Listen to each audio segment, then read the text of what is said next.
Bahasan mengenai kitab Perjanjian Lama yang jumlahnya 37 kitab memang membutuhkan ketelitian, keseriusan, dan kemauan yang kuat untuk mempelajari. Yang kedua adalah bahwa mempelajari Perjanjian Lama senantiasa menjadi sangat penting karena Perjanjian Lama digenapi dalam Perjanjian Baru, lalu orang bisa mengerti Perjanjian Baru kalau sudah membaca Perjanjian Lama. Yang ketiga, Perjanjian Lama atau Old Testament adalah kitab yang memang dirancang oleh para penulis Alkitab sedemikian cermat melalui pewahyuan dari Roh Tuhan untuk memberikan dasar-dasar yang paling kuat.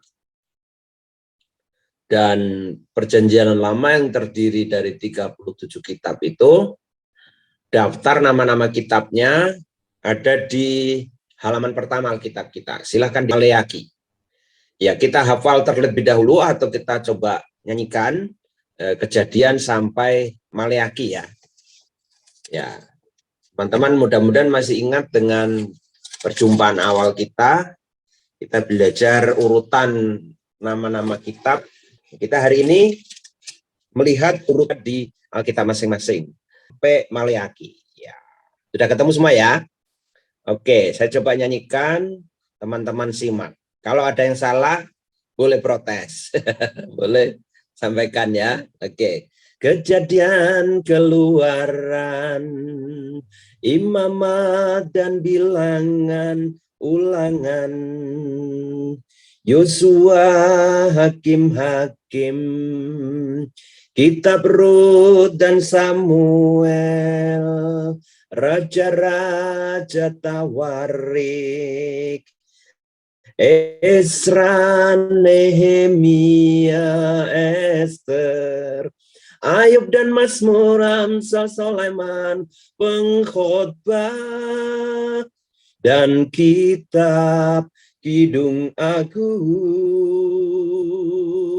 Yesaya, Yeremia, Ratapan,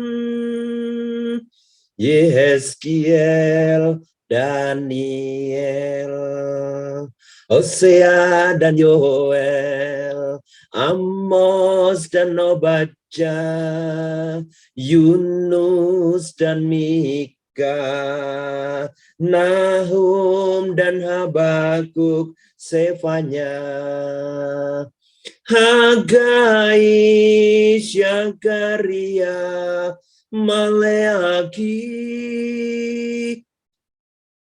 Itulah Perjanjian Lama. Ada yang salah? Hebat. Oke. Jadi nanti Pak Eliswa akan download yang lagu-lagu 66 kitab itu, lalu mulai diajarkan ya ke teman-teman di panti supaya lebih cepat menghafal. Jadi itu urutan nama-nama kitab kita ya. Jadi kata kitab itu berasal dari ketubim ya. Lalu kata the Bible yaitu berasal dari kata biblos. Nah, lalu diterjemahkan ke dalam bahasa Indonesia Alkitab. Ya. Jadi kitab ya. The Bible itu dari kata biblos, artinya memang kitab-kitab. Ya, jadi tidak hanya satu kitab. Ya. Kemudian di Perjanjian Baru kita akan mempelajari mengenai penulisnya. Penulis Perjanjian Lama, Kejadian adalah Musa. Mungkin timbul pertanyaan, kok bisa Musa menuliskan kitab ini padahal dia belum lahir waktu itu, sampai pada ya berakhirnya kitab Kejadian, sebelumnya dia sudah wafat. Bagaimana caranya? Ya, inilah rahasia Allah. Inilah kehendak Allah agar kitab itu ditulis, didokumentasikan di bawah bimbingan Roh Tuhan. Kalau maunya manusia pasti salah, tapi karena maunya Tuhan pasti benar. Ya. Lalu kitab Kejadian, ya, kitab Kejadian itu masuk kategori sebagai kitab penciptaan, atau ada orang yang mengatakan bahwa ini adalah awal dari segalanya. Ya. Jadi permulaan sejarah manusia itu ada di dalam kitab Kejadian. Ya. Secara khusus pasal 1 ayat 1 sampai pasal 11 ayat 26 itu bicara mengenai permulaan sejarah manusia. Nah, nanti saya urai apa saja yang dimaksud sejarah manusia tadi. Nah, kalau saya mencermati tulisan-tulisan yang ada ya di banyak pemikir teologi, ya banyak komentator atau kritikus Alkitab, maka kitab ini paling banyak disorot, ya, khususnya Kejadian 1 sampai 11. Mari kita membaca kitab Kejadian itu ayat 1. Ya, silakan yang sudah ketemu boleh membaca ayat 1. Kejadian 1 ayat 1. Ayo, siapa yang sudah ketemu? Ayo baca Kejadian 1 ayat 1. Pada mulanya Allah menciptakan langit dan bumi. Iya, puji Tuhan. Inilah ciri khas sastra Ibrani. Ya. Pada mulanya Allah menciptakan langit dan bumi. Ya, in the beginning. Jadi disinilah dinamai kitab Kejadian. Karena permulaan dari seluruh kitab, tetapi juga permulaan sejarah manusia. Nah, penulisnya sudah saya sebut tadi Musa, ya Musa, dan itu ditulis kisaran tahun 1445 sampai 1405, 1445 1405 sebelum Masehi.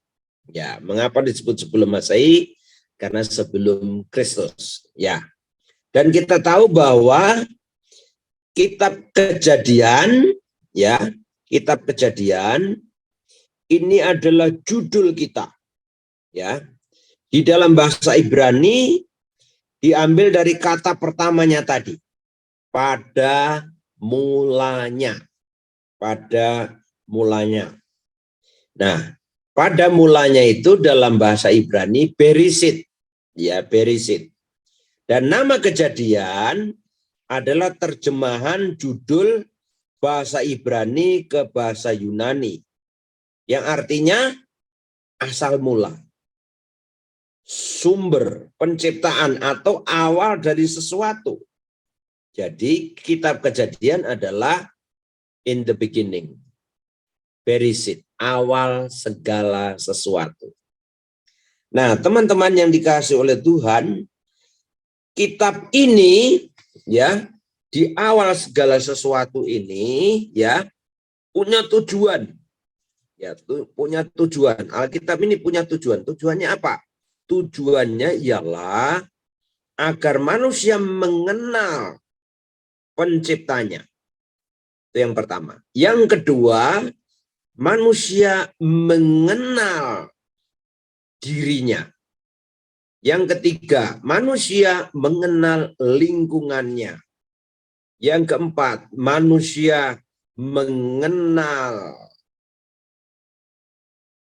tugasnya. Lalu manusia mengenal kepribadiannya. Kemudian manusia mengenal perkembangan mulai dari Taman Eden, kemudian berkembang menjadi kota-kota, berkembang ke bahasa, berkembang ke bangsa-bangsa, dan kitab ini juga bertujuan untuk menanamkan pemahaman bahwa ada sejarah penebusan, ada peristiwa keakraban Tuhan dengan manusia dan lingkungan, ada peristiwa pemberontakan manusia, ada peristiwa kematian perdana, dan ada pemberitaan penghakiman, ada perjanjian kekal, dan ada janji mengenai penebusan melalui keturunan Abraham. Ya, itu tujuannya dari kitab Kejadian. Lalu kalau teman-teman mengenal kitab Kejadian ini punya ciri khas. Ya. Ciri khas. Ciri khasnya apa? Seperti saya sebut tadi, Kejadian adalah kitab perdana, ya, yang mencatat permulaan sejarah manusia, permulaan dosa, permulaan bangsa Ibrani, dan ide penebusan. Lalu yang kedua, ciri kedua ialah di dalam kitab Kejadian adalah sejarah yang meliputi jangka waktu yang lebih lama dari seluruh sisa Alkitab, ya, dari seluruh rentetan sejarah, ya.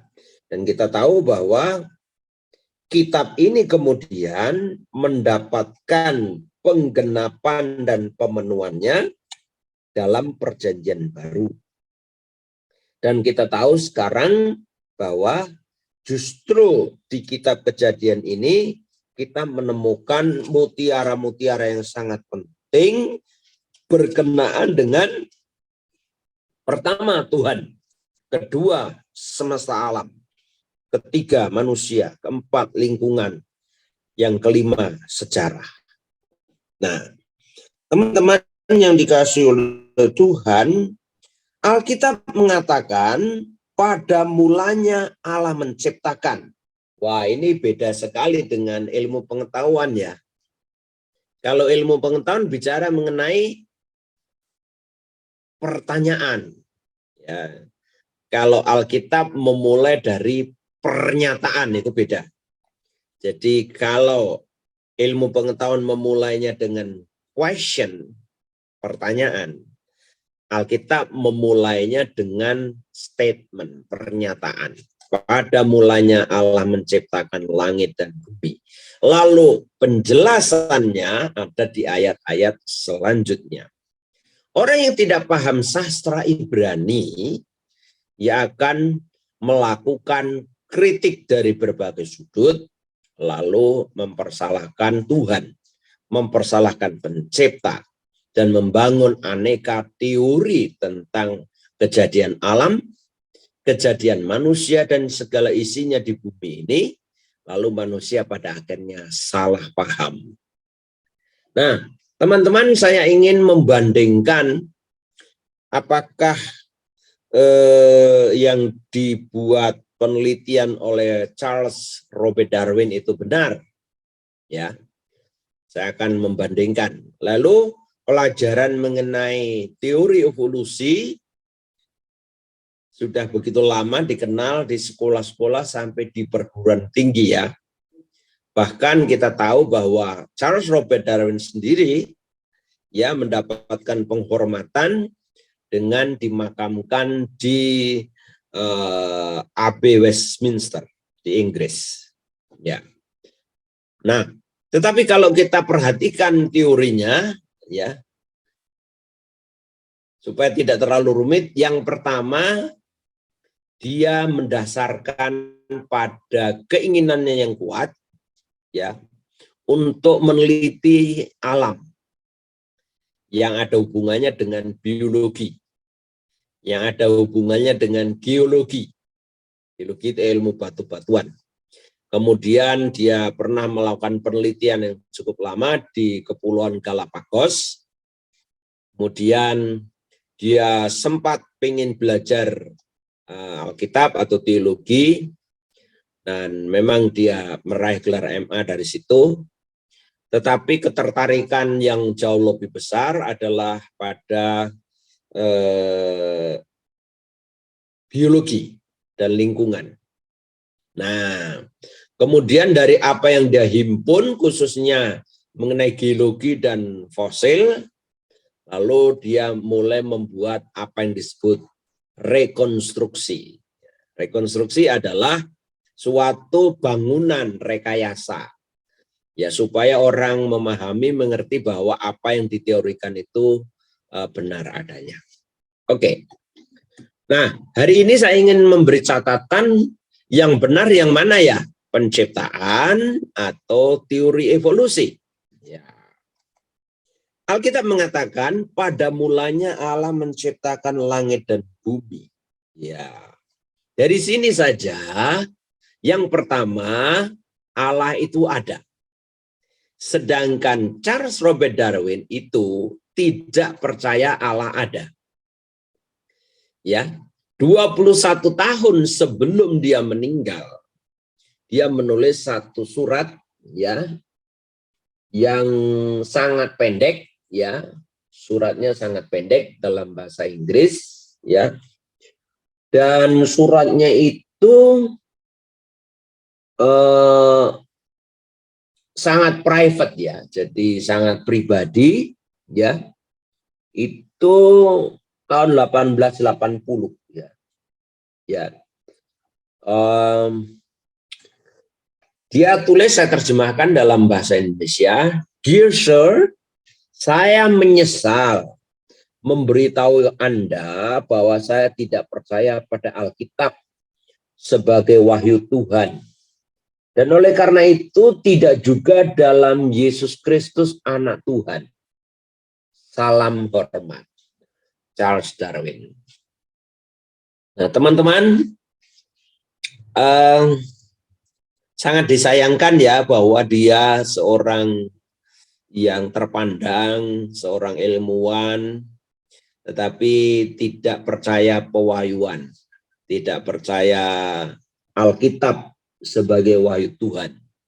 Bahkan dia tidak mengaku Yesus Kristus sebagai anak Allah. Nah, di golongan kepercayaannya, dia masuk kategori orang agnostik. Ya, orang agnostik. Jadi memang tidak mengakui Tuhan ada, lalu tidak berpikir bahwa semua terjadi karena kuasa Tuhan. Nah, apa yang diteorikan ini sebenarnya Charles Robert Darwin sedang melawan pewahyuan, sedang melawan Tuhan. Alkitab dengan sangat jelas menyatakan bahwa alam semesta ini terjadi karena kuasa penciptaan Tuhan. Nah, teori evolusi ini telah mempengaruhi begitu banyak cabang ilmu pengetahuan lain. Misalnya muncullah teori gas atau teori ledakan.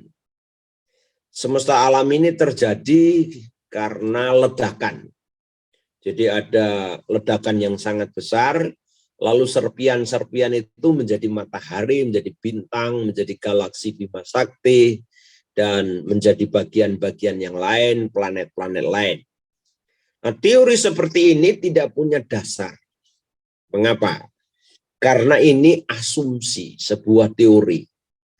Nah, kalau ditanya ledakannya terjadi kapan? Lalu yang kedua, penyebab ledakan apa? Yang ketiga, kenapa ledakan itu lalu berubah menjadi bintang-bintang yang punya orbit sendiri, punya elips beredaran, ya. Lalu kenapa teori ledakan itu lalu memunculkan bumi?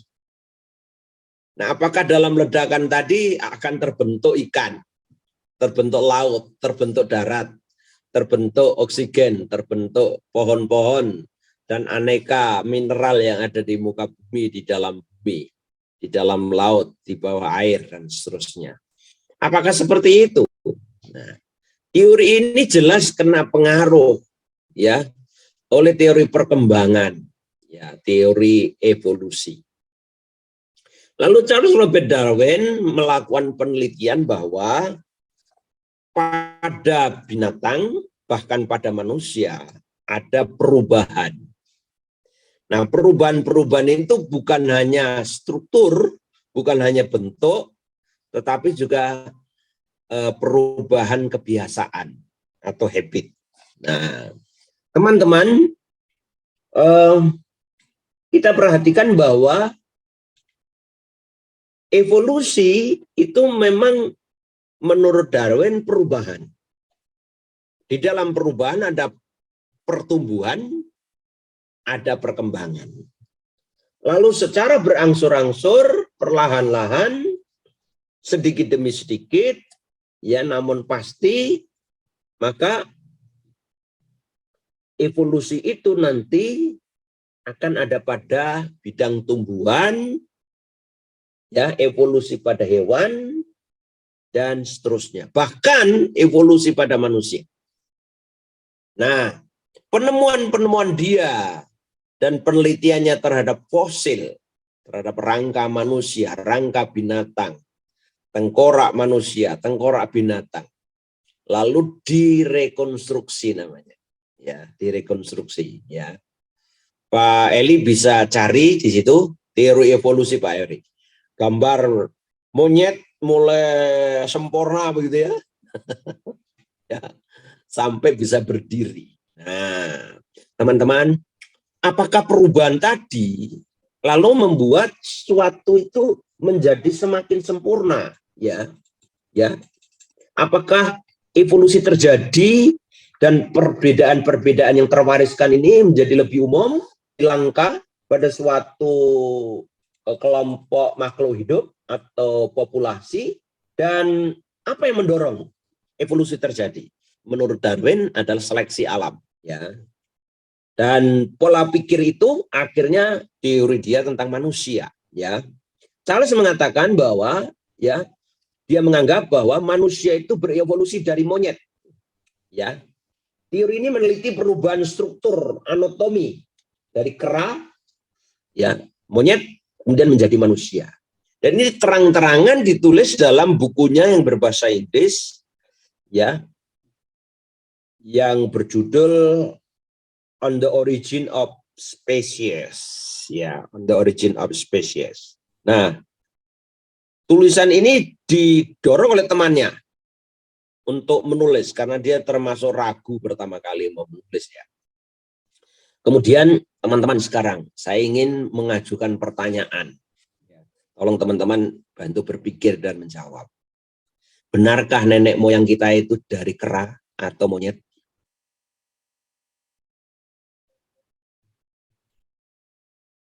Apakah benar atau tidak? Ayo, siapa yang berani jawab? Diam aja. Ya. Nah, andaikan nenek moyang kita ini dari kera atau monyet, ya, apakah dalam perkembangan lanjutan, ya, tadinya monyet kan capek, ya, ada di pohon, lalu kakinya 4 turun, bosan lama-lama berdiri. Lalu dalam perjalanan waktu, buntutnya itu masuk, ya, tulang ekornya. Lalu lama-kelamaan menjadi semakin cakep, semakin ganteng, semakin tegap, ya. Dan perhatikan struktur bodinya monyet dengan manusia. Perhatikan gambar awal. Sebelum rekonstruksi, monyet berjalan menggunakan 4 kakinya. Ya. Lalu, apakah sekarang monyet lebih tegak, lebih cakep, daripada manusia di posisi rekonstruksi terakhir? Ya, jawabannya tidak. Strukturnya mirip, tetapi Charles Robert Darwin lupa bahwa manusia diciptakan menurut gambar dan rupa Allah. Ya. Sedangkan binatang tidak diciptakan menurut gambar dan rupa Allah. Ya. Yang ketiga, binatang hanya memiliki tubuh dan jiwa. Ya, jiwanya ada di dalam darahnya. Sedangkan manusia memiliki tubuh, jiwa, dan roh. Apakah dalam perjalanan evolusi lalu ditambahkan, ya, ada rohnya? Tentu tidak. Binatang tidak punya masa depan di neraka atau di surga. Sedangkan manusia yang melanggar perintah Tuhan tidak pernah bertobat, tempatnya di neraka. Sedangkan yang bertobat, terima Kristus, hidup dalam Tuhan dan melayani, tempatnya di surga. Jadi sangat berbeda kekinian dan keakanannya. Lalu yang kelima, apakah pernah terjadi dan menghasilkan keturunan manakala monyet menikah dengan manusia? Tidak pernah terjadi. Karena kromosomnya berbeda jumlahnya. DNA-nya beda. Ya. Jadi tidak akan pernah terjadi keberhasilan pernikahan sampai menghasilkan anak antara monyet dan manusia. Yang keenam, zat warna merah darah pada monyet tidak sama dengan zat warna merah darah atau hemoglobin pada manusia. Efek dari ini ialah tidak pernah terjadi apa yang disebut transfusi darah. Monyet tidak bisa donor darah ke manusia, manusia juga tidak cocok mendonorkan darahnya ke monyet. Lalu yang ketujuh, ya, yang ketujuh, tempat kekekalan bagi monyet tidak ada, sedangkan bagi manusia ada, ya, di neraka atau di surga, sudah saya jelaskan tadi. Kemudian yang kedelapan, manusia itu, ya, puncak karya cipta Tuhan. Ya, dia disebut sebagai mahkota seluruh ciptaan. Ya. The crown of all creation. Jadi mahkota seluruh ciptaan. Dan dia memiliki keunikan diciptakan menurut rupa atau gambar Allah. Di dalam bahasa Yunani dipakai istilah imago Dei. Ya, apa artinya imago Dei atau dalam bahasa Inggris the image of God? Artinya manusia itu memiliki sifat-sifat seperti Tuhan. Ya, dia punya emosi, bisa marah, bisa sedih, bisa senang. Ya, manusia juga punya karakter. Ya. Ya, baik, buruk, ya.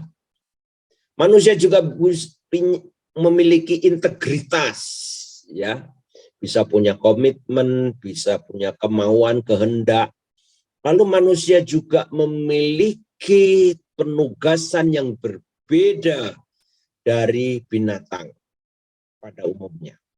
Nah, apa yang direkonstruksi oleh Charles Robert Darwin jelas hanya sebuah rekonstruksi yang kelihatannya ilmiah, kelihatannya scientific, masuk akal gitu, ya, logik, ya, tetapi sesungguhnya itu merupakan karya keilmuan yang bertentangan dan melawan pewahyuan dari Tuhan.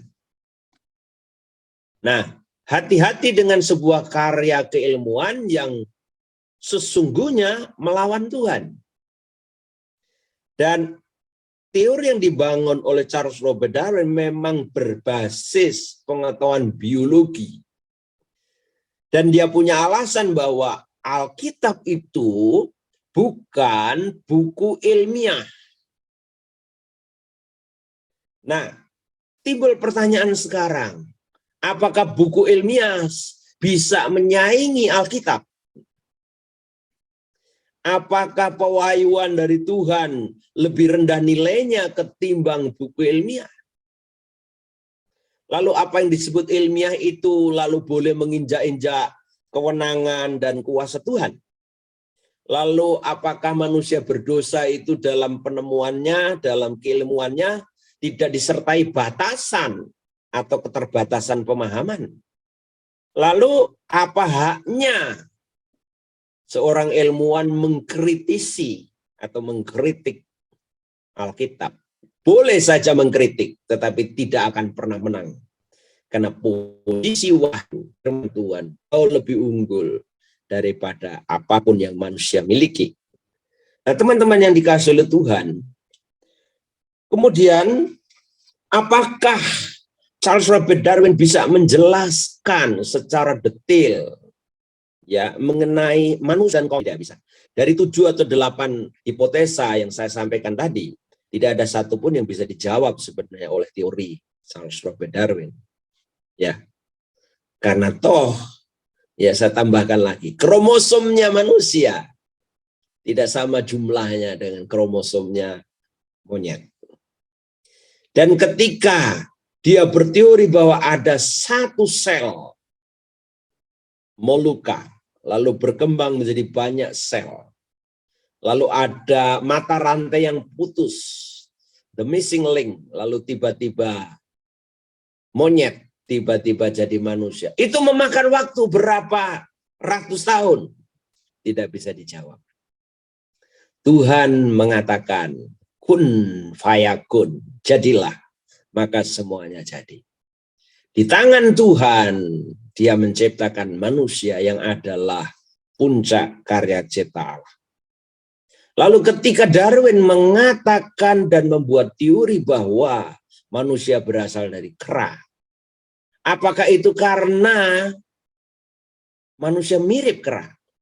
Mana yang lebih sakit hati? Ya kita dibilang kamu kayak monyet atau kamu kayak manusia?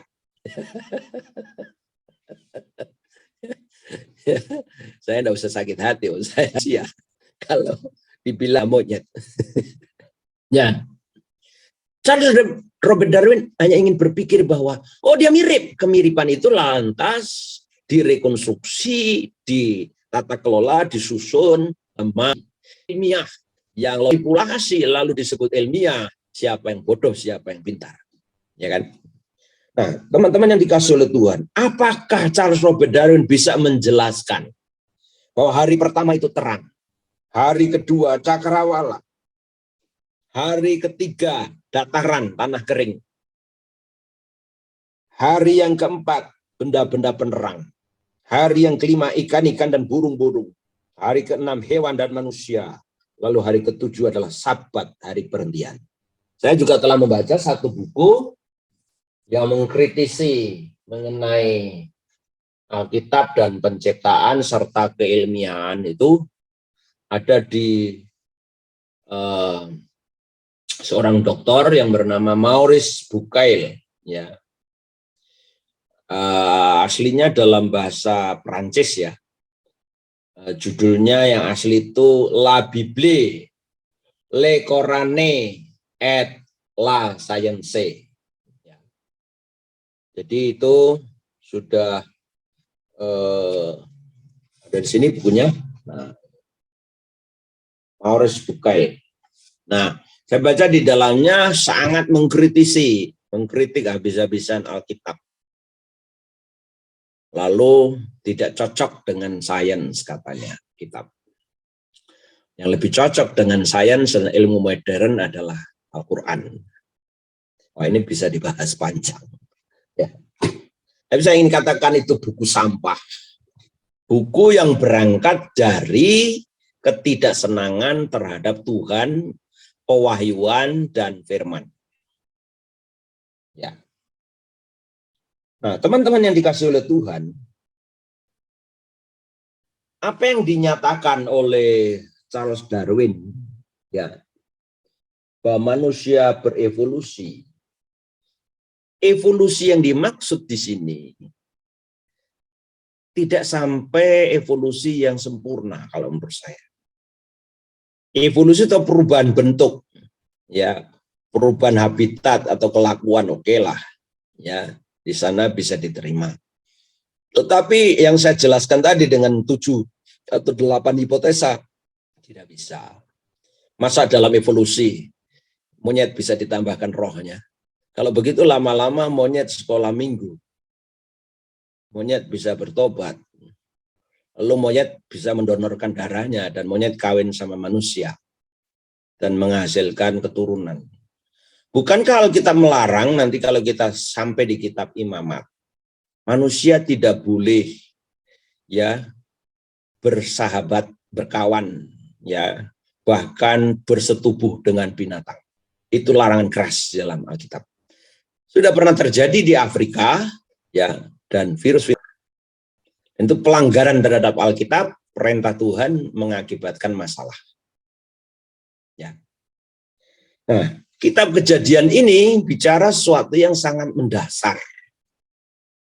Kalau orang sudah tidak percaya kitab Kejadian, dia sudah tidak percaya yang menjadikannya dia. Kalau orang sudah tidak percaya kitab Kejadian, sama dengan dia hanya percaya mitos.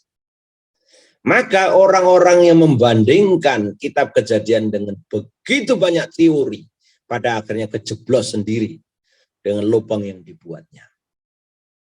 Contoh misalnya, J. Wellhausen itu membuat satu teori JEDP namanya. JEDP teori. J itu Alkitab dipisahkan sebagai sumber Yahweh. Ini sumber dari Yahweh, dari Tuhan. Lalu Elohis, sumber yang dari Elohim. Lalu D-nya Deuteronomis, ya. Lalu P-nya Pris, ya, JEDP. Dan itu juga pengaruh dari ya dedengkot awalnya ini si Charles Robert Darwin. Charles Robert Darwin pun pemikirannya mempengaruhi Karl Marx yang menghasilkan konsep komunisme. Ya. Lalu komunisme ini nyawanya apa? Nyawa komunisme adalah ateisme. Tidak percaya Tuhan. Lalu yang lebih diunggulkan oleh komunisme apa? Materialisme. Ya, materialis. Lalu siapa yang menang? Borjuis. Orang kaya tambah kaya, yang miskin tambah miskin. Lalu apa yang menjadi masalah di kemudian hari? Pengaruh teori Darwin adalah menganggap manusia ekuivalen, sejajar dengan binatang. Dan ini pelecehan terhadap Tuhan. Tuhan menciptakan manusia menurut gambarannya, ya dia sangka manusia sejajar dengan binatang. Lalu kalau Anda belajar jauh lagi, pengaruh Darwinisme ini masuk ke teorinya ini, panteisme. Pan itu segalanya, theos itu Tuhan, isme Tuhan. Paham yang mengakui bahwa segala sesuatu adalah Tuhan dan Tuhan adalah segala sesuatu. Maka pohon dianggap Tuhan, air dianggap Tuhan, Angin dianggap Tuhan. Lalu ajaran ini nanti mengembang ke konsep Konfusianisme. Ya, ada unsur yin, ada unsur yang, dan seterusnya. Lalu ajaran ini menjadi cikal bakal animisme, dinamisme, dan mengembang ke kejadian sebelah sana, yang kemudian menjadi akar okultisme terbesar di dunia. Lalu, Charles Robert Darwin telah menyumbangkan satu keilmuan yang menendang Tuhan dari dalam sistem kehidupan. Toh dia ternyata seorang agnostik. Tidak percaya itu. Ya. Dan mengandalkan rasio atau keilmuan semata tanpa pernah mengakui keunggulan Tuhan dan pewahyuannya, jelas sebuah pelanggaran berat dan akan mengakibatkan masalah besar. Jadi kalau kita runut teori-teori evolusi ini akan menjadi akar permasalahan besar di kemudian hari, dan kalau boleh saya simpulkan, inilah kecelakaan ilmu pengetahuan. Ya, saudara boleh tidak setuju dengan saya, tidak ada masalah. Tapi itu hasil riset studi saya selama ini, saya menggumuli ini. Lalu, teman-teman yang dikasihi Tuhan, ketika Tuhan menciptakan yang saya sebut tadi 7 hari. Hari pertama terang, hari kedua cakrawala, hari ketiga tanah kering atau dataran, lalu benda-benda penerang itu hari keempat. Itu bicara apa? Bicara mengenai Tuhan yang menata ciptaannya. Bagaimana dia mau bekerja kalau nggak ada terang duluan? Ini pun dibantah habis oleh banyak ilmuwan. Ya, silakan saja manusia membantah Tuhan. Tapi Tuhan tetap yang tak terbantahkan dan tak terkalahkan. Silakan manusia membangun ribuan teori, jutaan teori. Tetapi Tuhan tidak sekedar bisa dikemas dalam sebuah teori. Ya. Nah, kemudian cakrawala. Udah ada terang, ada cakrawala. Dipisahkan antara yang mengandung air dan yang kering. Ini sistematik. Logis. Ya. Bagaimana mungkin Tuhan akan menumbuhkan tunas-tunas kalau tidak ada dataran? Masa Tuhan mau nabur benih di lautan? Itu sistematis. Cara kerja Tuhan itu sangat terstruktur. Organisasinya sangat rapi. Ya. Lalu muncul benda-benda penerang. Ini yang disebut galaksi Bima Sakti, tata surya dan seluruh komponennya. Dan di dalamnya tentu ada planet-planet, ada segala macam. Manusia belum bisa menyelidik sepenuhnya apa yang ada di tata surya galaksi Bima Sakti. Belum ada. Ya, hunian yang bisa sedang diteliti ke Mars. Ya. Itu hunian alternatif sesudah bumi. Belum ke Pluto, belum ke planet lain, Venus dan sebagainya. Begitu banyak berlaksa-laksa jumlahnya. Belum bisa sanggup dipecahkan oleh para ilmuwan. Benda-benda penerang itu telah menjadi petunjuk sistem kompas penunjuk arah, sistem cuaca, ya, sistem atmosfer, ya, tata kelola langit dan cakrawala dengan segalanya, dan telah menjadi petunjuk arah, ya. Dan benda-benda penerang itu ditempatkan punya elips masing-masing, punya rotasi edar, tidak saling tabrakan. Bayangkan, sudah berapa juta tahun berada di sana dan tidak bertabrakan. Ya. Matahari ditempatkan khusus, Tidak terlalu dekat dengan bumi, bahaya bisa kebakar bumi. Tidak terlalu jauh dengan bumi. Kalau terlalu jauh, bumi beku. Laut pun jadi es. Jadi Tuhan sudah mengatur jaraknya dengan jarak aman. Ya. Lalu bulan yang adalah reflektor atau pemantul cahaya matahari, itu pun juga punya fungsi. Menurut Alkitab, ya, bulan itu untuk menumbuhkan buah-buahan. Lalu matahari untuk pertumbuhan energi tanaman dan pertumbuhan grandis, pertumbuhan batang dan seterusnya, buat semi dan seterusnya, ya, penguatan akar. Tapi kalau bulan fungsinya untuk buah, ya. Lalu yang mengatur pasang surutnya air laut itu bulan, daya gravitasinya, ya. Lalu yang menjadi energi bumi ini matahari. Jadi bulan dan matahari kerjasama.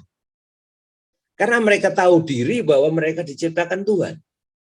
Bukan untuk saling saing. Ya.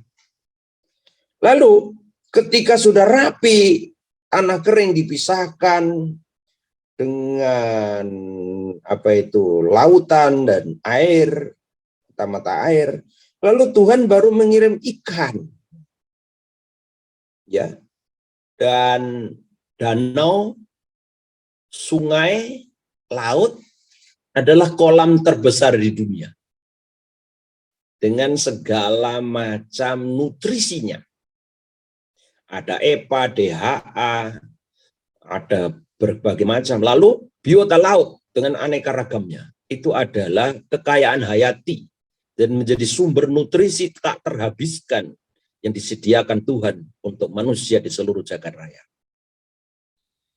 Maka menunya Yesus, juga menu atau kulinernya Yesus itu ikan sama roti. Ya.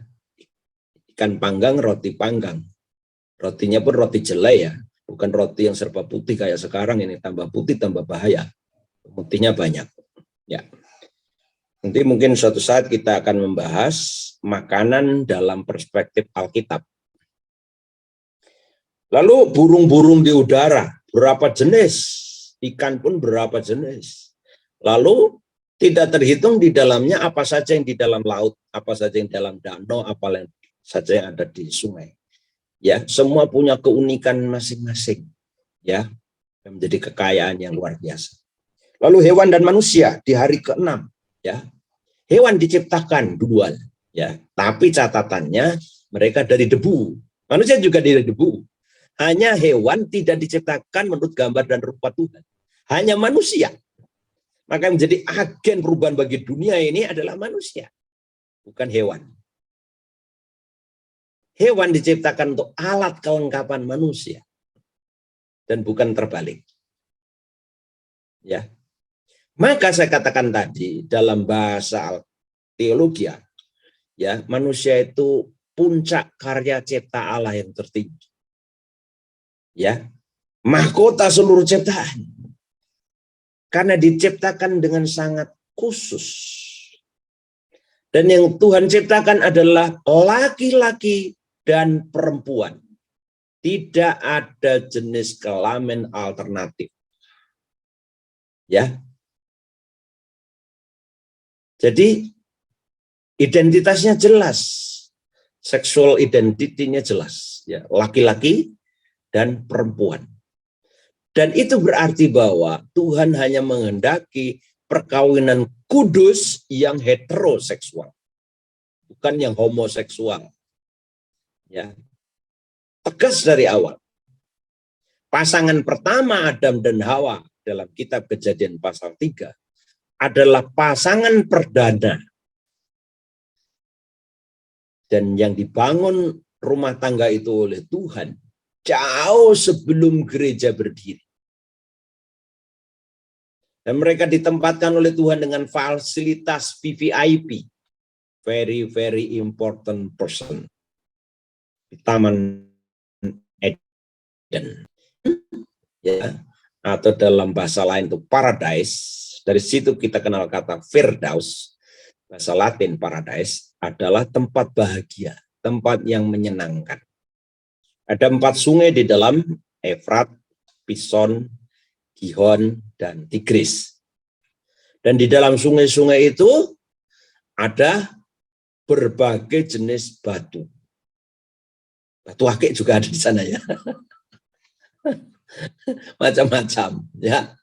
Lalu keasrian alam terjaga. Mereka tinggal di sebuah taman yang merupakan miniatur hubungan keakraban Tuhan dan manusia. Lalu keakraban sangat terjalin, rapi dan baik, damai di Taman Firdaus. Firdaus menjadi miniatur keluarga perdana di dunia. Adam dan Hawa adalah penduduk pertama di dunia. Dan Hawa dibangun oleh Tuhan dari tulang rusuk Adam. Tulang rusuk diambil dekat hati. Posisinya di samping. Jadi wanita itu dari sisi bahan lebih baik. Karena tidak langsung dari debu tanah. Sedangkan pria lebih kasar dari debu ya. Wanita diambil dari dekat hati. Supaya dia dekat dengan si jantung hati. Ya, tulang rusuk tidak diambil dari tulang kepala supaya wanita tidak menjadi kepala laki-laki. Kepala laki-laki adalah Tuhan Kristus dan kepala keluarga adalah pria. Tulang rusuk tidak diambil atau wanita tidak dibangun dari tulang kaki. Kalau dari tulang kaki wanita nanti jadi bal-balan, injak-injak ya. Tuhan tidak merendahkan wanita seperti itu. Jadi dari awal Tuhan adalah tokoh emansipasi. Ya, bukan R.A. Kartini atau siapapun. Tuhan menempatkan manusia selevel. Adam dan Hawa tidak ada perbedaan. Bedanya di jenis kelamin, bedanya di bahan, tetapi derajatnya sama. Lalu wanita dibangun ya dari salah satu tulang rusuk, bukan salah dua. Salah satu aja sudah rumit, apalagi salah dua. Ya. Lalu tidak juga dari tulang punggung atau tulang ekor, supaya wanita di samping bukan di belakang. Jadi wanita menjadi pasangan spesial.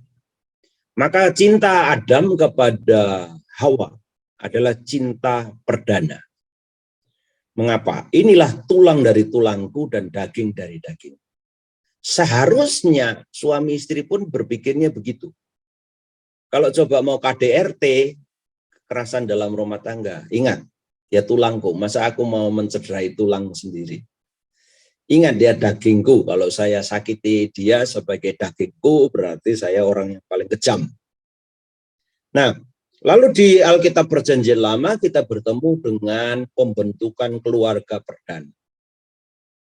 Di sana nilai-nilai keharmonisan, penghargaan, komunikasi dengan Tuhan, ya komunikasi dengan alam semesta, kehidupan yang sehat, ya itu termanifestasi dengan baik sekali, ya. Kehidupannya akrab dengan alam, ya. Tidak ada permusuhan, ya. Bahkan Adam adalah seorang zoologis. Kalau boleh saya sebut adalah seorang biologiawan yang hebat. Ya, siapa bisa kasih nama begitu banyak jenis binatang di muka bumi ini kalau nggak ada hikmat dari Tuhan untuk Adam. Ya. Luar biasa. Nah, dan sebagai orang perdana di muka bumi, ia tidak seperti Charles Robert Darwin yang kurang ajar. Melawan Tuhan lewat keilmuannya. Ya. Kemudian kita tahu bahwa di Taman Edenlah tragedi awal masuknya dosa. Dan itu sangat jujur dikemukakan oleh Alkitab. Ya. Bahwa memberi peluang kepada godaan iblis adalah awal kecelakaan besar itu. Tapi yang menarik adalah bahwa Tuhan tetap menjatuhkan anugerah dan kasih sayang, lalu mencari yang terhilang. Adam, Adam, di manakah? Di sananya juga kita ketemu dengan keadilan atau justifikasi Tuhan. Ya, Tuhan yang adil itu yang menentukan pelanggaran tetap sebagai pelanggaran, dosa tetap sebagai dosa, walaupun dosa toh ada jalan keluarnya. Di Taman Edenlah terjadi ketegasan Tuhan agar manusia tidak meraih dengan tangannya dan niatan hatinya untuk mengambil dan menyentuh buah kehidupan, pohon kehidupan.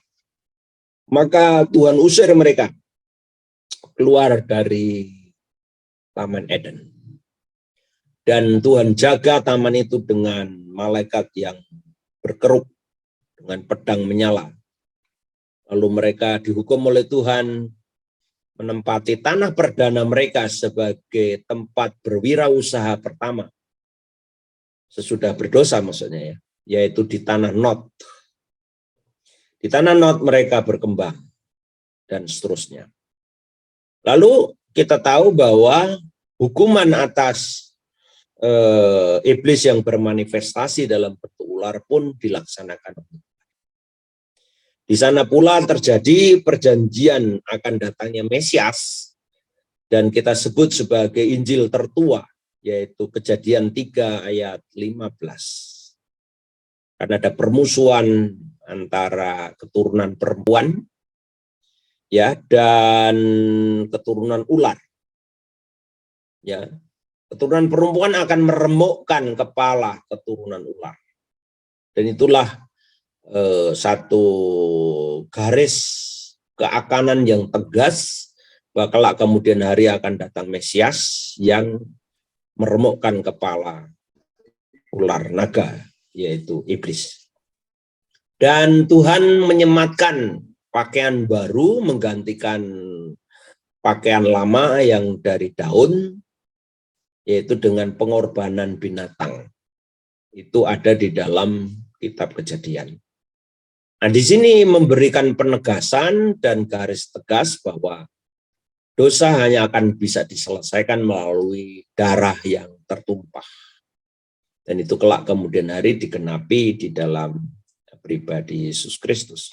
Maka saya katakan tadi, mempelajari perjanjian lama akan membuat terang benderang ketika kita mempelajari dan mengerti perjanjian baru.